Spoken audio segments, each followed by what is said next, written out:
After burying my husband, I walked into my nephew's first birthday expecting comfort, but my sister stood up and shattered everything with one sentence. She claimed her son was my husband's child and demanded half of my $800,000 house, even waiving his will like proof. The room went silent, all eyes on me, waiting for me to break. But instead of crying, I smiled and quietly said, "Oh, I see." Because what she didn't know was something about my husband that was about to destroy her entire story. At 34 years old, the last thing I ever expected was to be wearing the heavy, suffocating veil of a widow. Only 3 months have passed since the world as I knew it fractured into a million jagged pieces when my husband, Adam, was taken by a sudden brain aneurysm. We had been married for 11 beautiful years, a lifetime of shared dreams and quiet mornings that vanished in a single heartbeat. Just days after his funeral, while my grief was still a raw and bleeding thing, I forced myself to attend my nephew Lucas's first birthday party, hoping for a moment of normalcy. Instead, my sister Cassandra stood in the center of the yard and dropped a bomb that shattered the remaining piece of our family. She announced to everyone present that Lucas was not her boyfriend's child, but Adam's son, and she brandished a document she claimed was a secret will, demanding half of my $800,000 home for the boy. What she did not know, and what the stunned guests could not understand, was why I was struggling so hard to suppress a laugh. If you have ever dealt with family drama that cuts deeper than any knife, you will want to understand exactly how I handled the calculated betrayal that followed. Adam and I met 12 years ago in a setting that perfectly captured his soul, a charity auction for children battling cancer. I was there as a volunteer, fussing over the silent auction tables, when he outbid an entire room for a watercolor painting I had been quietly admiring all evening. It was a stunning depiction of the Boston skyline at sunset, with deep purples and vibrant oranges bleeding into the harbor. After the hammer fell, he did not take the painting home. He walked directly to me and pressed it into my hands. He told me he had watched me looking at it all night and felt it truly belonged with me. That was the essence of Adam. Thoughtful, observant, and generous to a fault. I fell for him with a speed that frightened me, and by our first date the next evening, it felt as though our souls had been acquainted for lifetimes. He was a brilliant corporate attorney, yet he possessed a humility that was rare in his profession, always remembering the names of the staff at our favorite diners and asking genuine questions about their lives. 8 months later, he proposed on the harbor, the actual skyline providing a breathtaking mirror to the painting that had first linked us together. We purchased our Victorian home in Beacon Hill shortly after our first anniversary. It was a significant financial reach at $800,000, but Adam had just made partner at his firm, and my career as an interior designer was beginning to flourish. The house was an old soul that needed a great deal of love, boasting high ceilings and a small, secluded garden where I spent hours imagining our future children playing. But those children never arrived. For years, our lives were a cycle of calendars, hope, and eventual heartbreak. We moved from natural attempts to specialists, then to grueling procedures, and finally through 4 rounds of IVF that stripped us of our savings and nearly our spirits. I can still vividly recall the silence of the drive home after the final failed attempt. Adam reached across the center console, his hand anchoring mine, and we sat in that quiet understanding that we had reached the end of that specific road. He told me that night on our porch swing that we could still have a beautiful life, just the two of us, and that I was enough for him. He meant it. We rebuilt our dreams, pouring our energy into travel and our careers, renovating our home room by room until it became the masterpiece I had always envisioned. While we were building our sanctuary, my younger sister Cassandra remained a chaotic fixture on the periphery of our lives. For years my junior, she had always been the family's wild child, bouncing between fleeting jobs and volatile relationships while I focused on stability. Our parents constantly made excuses for her, bailing her out of endless financial crises and shielding her from the consequences of her whims. Between us, there had always been a sharp undercurrent of competition, at least from her side. If I achieved a milestone, she felt the need to overshadow it. When I began dating Adam, she suddenly developed an intense interest in law students. When we bought our home, she spent months complaining about her apartment to guilt our parents into an upgrade. It was exhausting, but Adam always urged me to keep the peace, reminding me that family was a pillar we shouldn't knock down. 2 years ago, Cassandra began a tumultuous relationship with a bartender named Tyler. It was a roller coaster of dramatic public breakups and passionate reunions that we all watched with weary concern. Then, at Thanksgiving dinner the year before Adam died, she made a theatrical pregnancy announcement. I felt the familiar, sharp sting of jealousy. After all our years of clinical heartbreak, she had accidentally stumbled into the one thing I wanted most. Yet, I pushed the bitterness down and resolved to be the best aunt I could be. When Lucas was born, I was at the hospital with a handmade blanket I had spent months knitting. Cassandra seemed overwhelmed and frequently called me in tears, and I stepped in whenever possible, even taking the baby overnight so she could sleep. I noticed Adam was more distant with Lucas, which I attributed to the pain of our own infertility. He was always kind, but he kept a careful, silent perimeter around the child. Then came that catastrophic Tuesday morning. Adam mentioned a nagging headache before leaving for work, dismissing it as a simple migraine and refusing to stay home because of an important client meeting. He kissed me goodbye and promised to call when he was done. That call never came. Instead, the hospital rang to tell me he was gone. A brain aneurysm had claimed him at 36 years old before I could even say a final goodbye. The days following were a blur of cold arrangements and suffocating grief. Cassandra was strangely absent, sending vague texts about Lucas being ill or lacking a babysitter. At the funeral, she slipped in and out like a ghost, avoiding everyone. 1 week after the burial, I found myself pulling up to her small rental house for Lucas's first birthday. I was a hollow version of myself, eyes shadowed by sleepless nights spent reaching for a warmth that was no longer there. I entered the house to find a strange, heavy tension. People were whispering in the kitchen, falling silent as I walked past. In the backyard, my parents looked profoundly uncomfortable at a picnic table. When Cassandra finally emerged with Lucas, she didn't look like a grieving sister. She looked energized, almost predatory, wearing a new dress and fresh highlights. She tapped a spoon against her glass, calling for silence. After a few staged words about the challenges of the year, she looked me directly in the eye and announced that Lucas was not Tyler's son, but Adam's. She claimed they had a secret affair 2 years ago, a moment of weakness, she called it. The yard went silent, the only sound the rushing of blood in my ears. Then, she pulled a document from her purse, claiming it was a new will Adam had signed to ensure his son was provided for by giving him half of our house. As the guests stared at me with pity, I felt a smile spreading across my face. I asked to see the document, and as I looked at the amateurish forgery with its incorrect signature and clumsy legal phrasing, the urge to laugh became nearly physical. I told her we would discuss it later and walked to my car. Once inside, I finally let out the laughter, though it was laced with tears. Cassandra had no idea that Adam and I shared a secret that made her entire story a biological impossibility. 3 years ago, she had tried to seduce him while I was on a work call, and Adam, ever loyal, had told me immediately. We had documented her harassment and, more importantly, Adam had undergone a vasectomy 2 years before Lucas was even conceived due to a medical complication. We had kept the procedure private, but we had kept the records. My husband had anticipated her malice and had prepared a disaster kit in our safety deposit box. The next morning, I went to the bank and retrieved the truth, the medical records, the legitimate will, and a heartfelt letter from Adam telling me to protect myself. Armed with the proof that her claim was a lie, I headed to the office of our longtime attorney, James Wilson. He looked at her forged document and shook his head at the sheer audacity of the attempt. He confirmed what I already knew. It was biologically impossible for Adam to be the father. Now, the only question was how I would deliver the final blow to the sister who tried to rob a widow in her darkest hour. I had no intention of letting my sister dismantle my life or Adam's legacy based on a desperate, calculated lie. However, as I sat in James Wilson's office, I realized I couldn't just react. I needed to be strategic. James leaned back, his expression grave as he looked over the forged document. He suggested that before we took any formal legal action, we needed a clearer picture of Cassandra's life.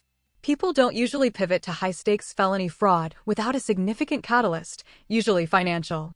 He recommended Frank Delaney, a retired police detective turned private investigator who specialized in these types of delicate family matters. Frank arrived an hour later, a stocky man with a thick Boston accent and a demeanor that suggested he had seen everything and was surprised by nothing. As I detailed the events of the birthday party, I was struck by how little I actually knew about my sister's day-to-day existence. Since Lucas was born, our relationship had become a series of one-sided favors where my attempts at auntly bonding were usually ignored unless she needed something. Frank took meticulous notes, his questions piercing through my assumptions about her relationship with Tyler and her current employment. I told him that Tyler, the father of her child, hadn't even bothered to show up for the boy's first birthday, which felt like a massive red flag in hindsight. 3 days later, the air in James's conference room felt heavy as Frank laid out his findings. The reality of Cassandra's life was far grimmer than I had imagined. She was drowning in over $75,000 of debt, a mountain built from credit cards, personal loans, and the staggering medical bills resulting from Lucas's heart surgery shortly after his birth. Her credit was non-existent, and she had been turned down for 3 loans in the last month alone. But the most pressing issue was her housing. Frank slid a legal notice across the table showing that her landlord had filed for eviction. She had less than 2 weeks to pay 4 months of back rent or find herself on the street with a sick infant. The investigation into Tyler revealed even more betrayal. He had abandoned Cassandra and Lucas shortly after the birth to move to Seattle with another woman. He was barely paying $200 a month in child support, and even those payments were sporadic. But the most gut-wrenching evidence Frank produced were printouts of text messages between Cassandra and her friend Jenna, the woman who had greeted me at the door of the party. The messages were cold and premeditated. She had written that while Adam's death was a tragedy, it was finally her chance to get what she deserved. She explicitly mentioned that the house was worth at least $800,000 and that her friend Dave was using Photoshop to forge Adam's signature from a charity auction record he found online.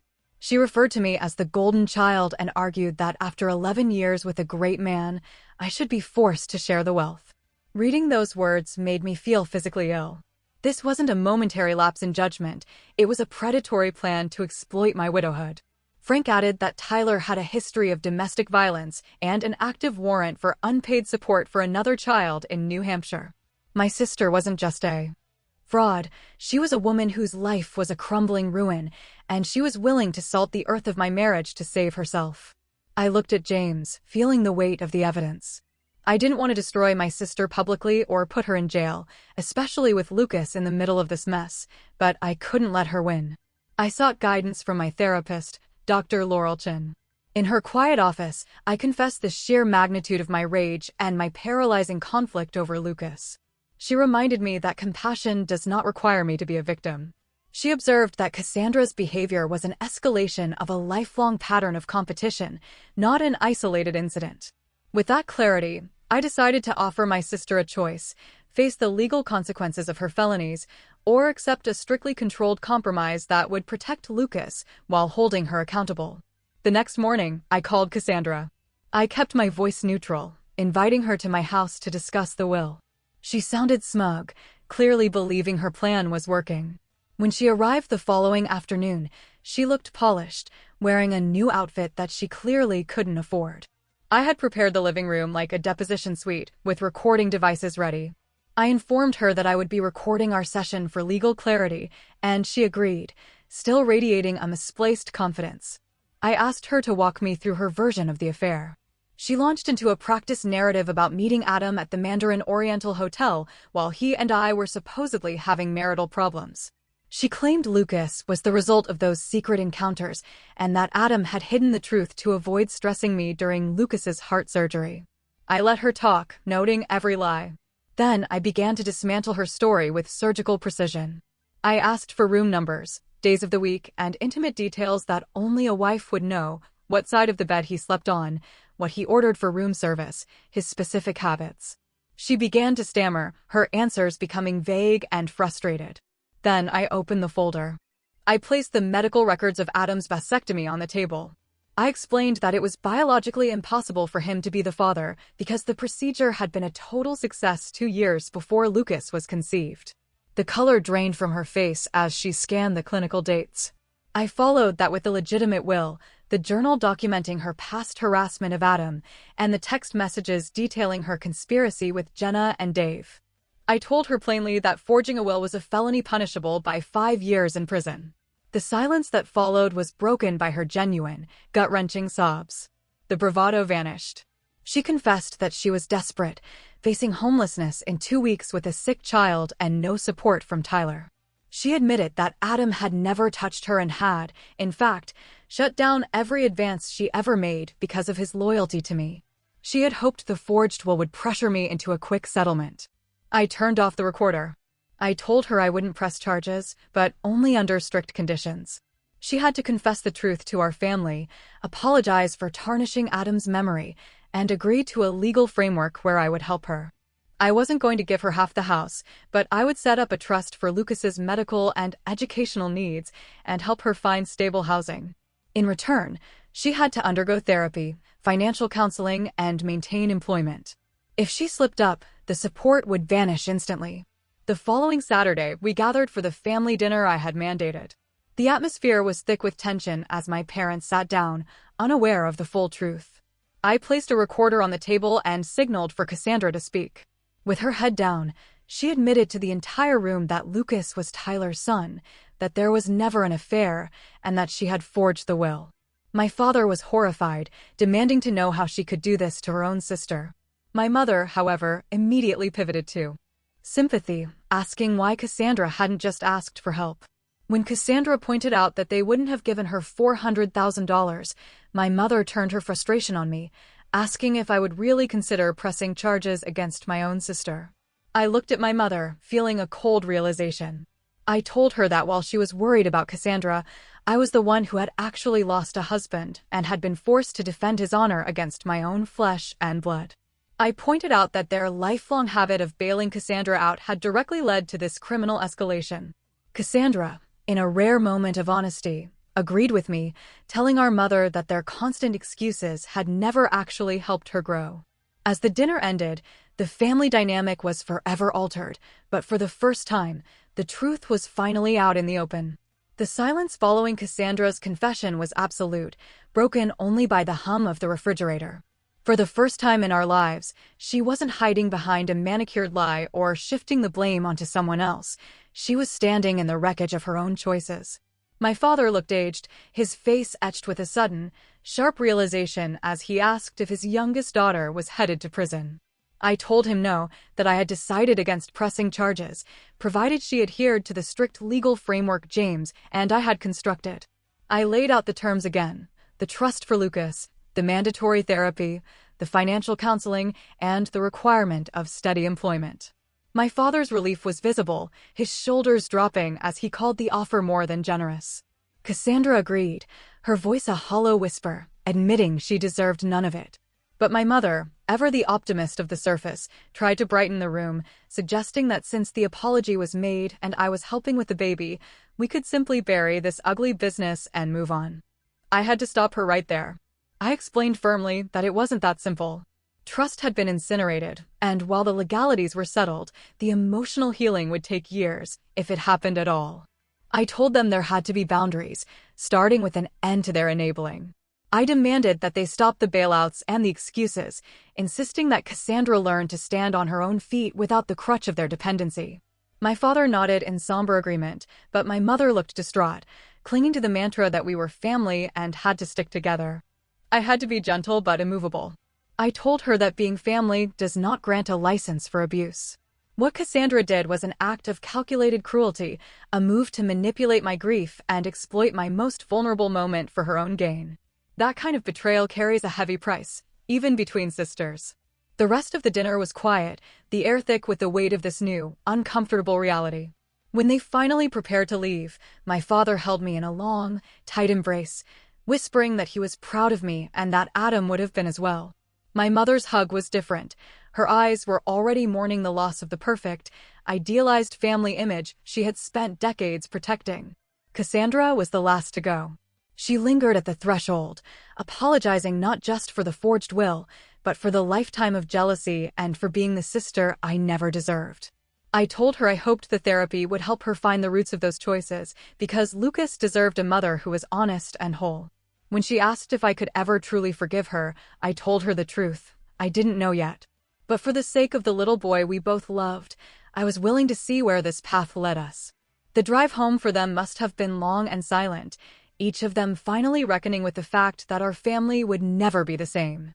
1 year after the world collapsed, I stood in our garden watching the first spring bulbs pierce the dark earth. The daffodils Adam had tucked into the soil the previous autumn were blooming in a fierce, defiant yellow. Seeing them brought a bittersweet ache to my chest, a reminder that he had planted them with the expectation of seeing the spring himself. So much had shifted in those 12 months. The trust fund was fully operational, covering Lucas's specialized medical care. His heart condition was being managed well, and he was transforming into a joyful, curious toddler who brought a spark of light back into my life. To everyone's surprise, Cassandra had stayed true to the agreement. 6 months of intensive therapy had begun to unearth the patterns of self-sabotage and the toxic need to compete with me.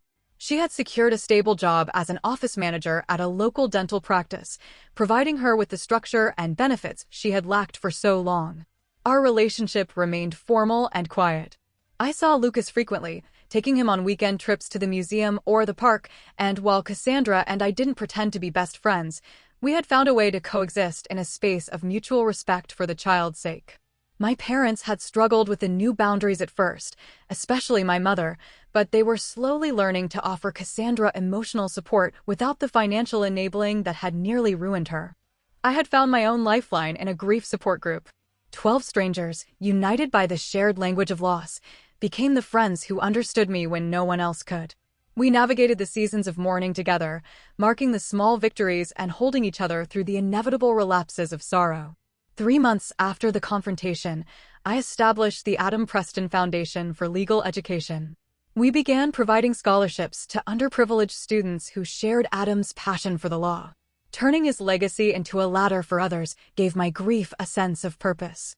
My community of friends also proved their worth. Adam's law partners checked in on me constantly, ensuring I wasn't retreating into isolation.